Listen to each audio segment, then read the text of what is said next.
When we come back, a special in-studio guest, Congressman Reid Ribble. If you want to contact us about any of the topics discussed today, email your questions to comments@standupforthetruth.com. You can also call your questions in on the Q lines, 494-9010 in Green Bay or 1-800-979-9010 nationwide. Stand Up for the Truth will continue in a moment on Q90 FM. If you want more info on the topics of today's show, then visit standupforthetruth.com. Now, back to Mike LeMay. Well, we are blessed to have a very, very special guest here in studio with us, Amy. Yes, Congressman Reid Ribble is here. Now, Mr. Ribble, Congressman Ribble is a third-generation and lifelong Wisconsin resident. He was born in Neenah, Wisconsin, right in our neck of the woods for those of you elsewhere in the country. And he graduated from Appleton East High School. And after high school, he attended Grand Rapids School of Bible and Music with the intention of going into full-time ministerial work. He decided to follow in his father's footsteps, though, by joining his family roofing business. And he brings a unique set of life experiences and his faith to the U.S. House of Representatives. Thank you, Reid Ribble, for joining us once again on Stand Up for the Truth. Wow, I'm happy to be here. Thanks for having me. It's good to see you. Great to see you again. I know you're in the midst of, about 5 months from now, a re-election campaign, and busy time, huh? Yeah, the campaign really hasn't geared up yet. Still trying to get some work done in Congress and get some things completed here before the fall season, but the campaign will start up here sometime soon. Okay, Reid, I got to ask you, now that the smoke is cleared, now that the Supreme Court has in an interesting way ruled Obamacare constitutional, what's the lay of the land in Washington? How do you see things shaking out from here? Well, I think first of all, I think the perceptions that people have vary depending on their own personal ideology. There's nothing that the Supreme Court does anymore that surprises me. So while I was disappointed with the decision, I wasn't surprised by the decision. And in fact, the idea of calling it a tax, I think the thing that concerns most people is not how it affects the health care bill, but how it affects everything else as it relates to government intrusion into our lives. What this decision said is that the government of the United States now has the freedom to tax inactivity. Mm-hmm. Basically, if you're just sitting at home doing nothing, they can decide to tax you if they want you to do something. And so I think it's a dangerous precedent. I think that Congress is going to need to respond to it.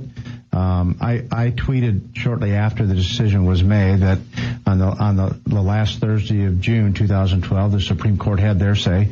On the second Tuesday of November 2012, the American people will.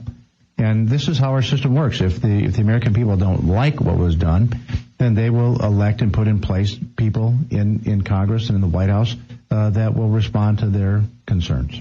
It was interesting to hear Chief Justice Roberts basically say that, hey, you know what? Don't hold me accountable for who you elect. Yeah, do something about it. I think that's legit. I mean, on the one hand, people, particularly conservatives, are upset about the Chief Justice, and liberals obviously are happy with the Chief Justice. But I think everybody has to step back from it just a little bit. And what the Chief Justice really was saying, what the majority really was saying, Congress, you made this mess. You go fix it. Now, interesting, one thing, and I guess I was unaware of this, but because of the ruling, see, I've always thought you needed 60 votes to get anything done in the Senate, the other house. But apparently, with this, it's simply going to take a simple majority to overrule this, assuming we have a president who will not block it. And let's be clear on the Senate rules. Whenever they want to change the rules, they just change it. I mean, it's called the nuclear option. They can go to simple majority, and there are some provisions within Senate rules that allow for a simple majority, or actually require simple majority. For example, the passage of a budget. You'll often hear that the reason the Senate hasn't passed a budget is because it gets blocked by Republicans. Well, that's just not true. It only requires 51 votes. It's a simple majority to pass a budget in the U.S. Senate, and it cannot be filibustered. And yet the Senate has not passed a budget for 3 years. It's very disappointing to me. And they don't want to touch Obama's budget, do they? Democrat or Republican alike? Because hasn't it been defeated like 99-0? Well, a year ago, the first year that I was in Congress, the president submitted his budget, and the president's required under law to submit a budget to the Congress, and he did it. The House of Representatives and the Senate are required under law to do budgets. So the president did it. The House of Representatives did it. Now, the president, 2 years ago, his budget was brought up before the U.S. Senate. It was defeated 97-0. So not a single Democrat even voted for it. And then this year, there were no takers on the House side to even bring the president's budget to the floor for a vote.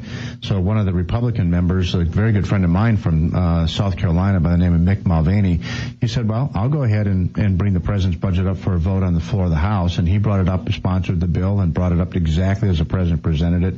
And it was defeated in the House of Representatives 414-0. And so these budgets were so unserious that even his side rejected it. And now it's a matter for the American people. And this is kind of how I've been wording it. In 1776, the American people cast off the shackles of a sovereign king and replaced it with a sovereign people.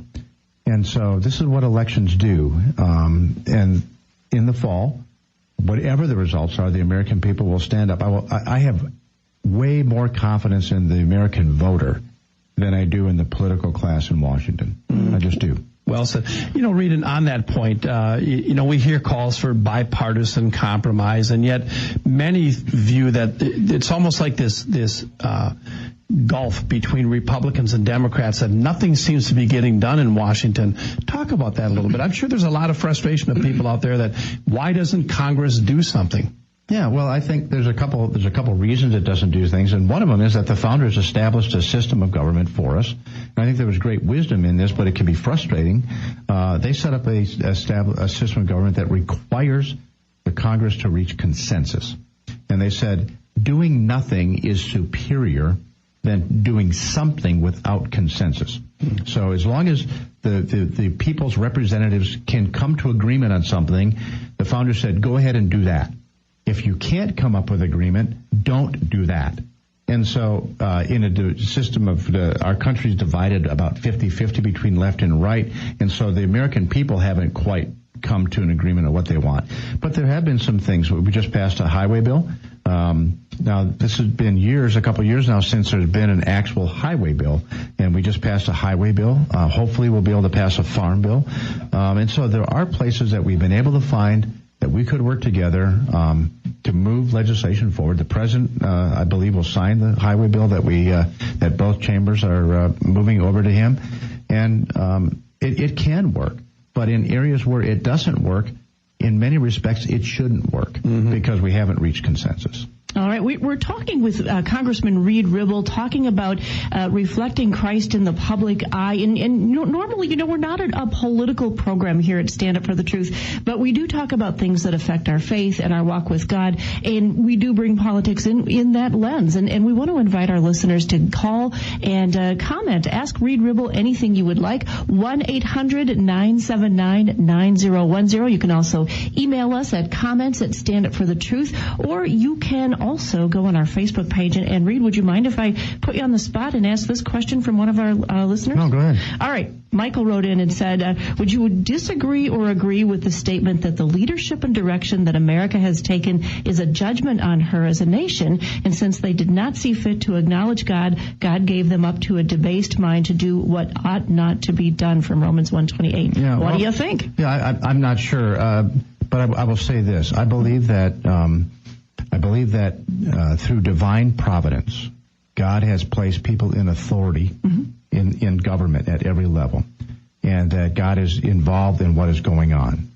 And so to the degree that his involvement is there, I also feel that he allows the free will of people to act. And so he will ultimately, as sovereign, he will work his will the way he needs it to work in his time. We don't often know what that is. Now, my role as a Christian is to bring this worldview, this lens that I see life through, and it really can't change because all of us see life through the prism, and we've got filters on our ears based on our upbringing and what we do, and it's a reflection.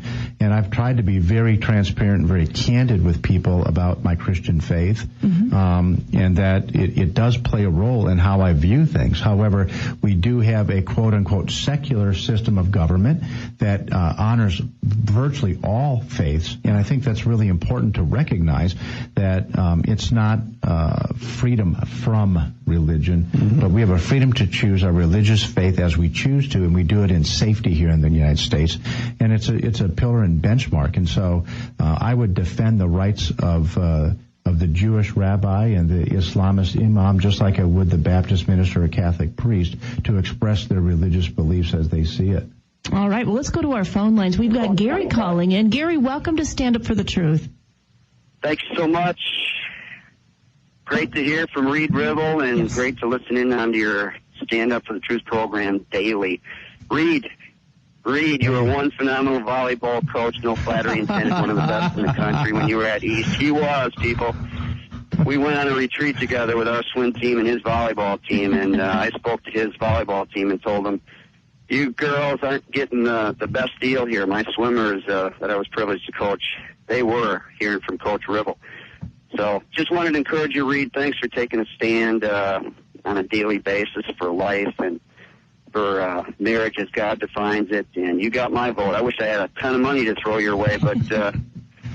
Well, you know, you're being very kind with your comments this morning. It's good to hear from you. Oh, thanks, Gary, for calling. All right, well, I'm going to make it real quick. I'm actually doing a job here, and I don't oftentimes talk on a cell phone when I'm out in the car, because that's not a safe thing to be doing, right? Texting, driving. Don't do that. But God bless. Keep shining. You are a city on a hill, and love you, man. Hey, thanks, Gary. Gary, thank you so much for the call. Hey, let's go to Dan on a cell phone. Dan, welcome to Stand Up for the Truth.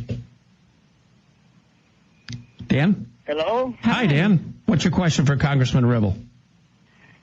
The question I got is, he made a comment when he initially came on talking about us as a sovereign people. I don't think we are a sovereign people.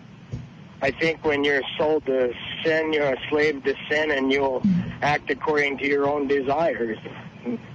So I think it's wrong to even call us a sovereign nation, because we seems to be wholly given over to whatever we want instead of whatever God wants. Yeah, and I appreciate that comment. I was speaking in terms of the political prism, not the spiritual one at that point. And so, but your point's taken for sure. Thanks. Yeah, you bet. Amy? Well, we've got a lot of emails coming in, and I want you to hold on to those, because what we're going to do is take a little break.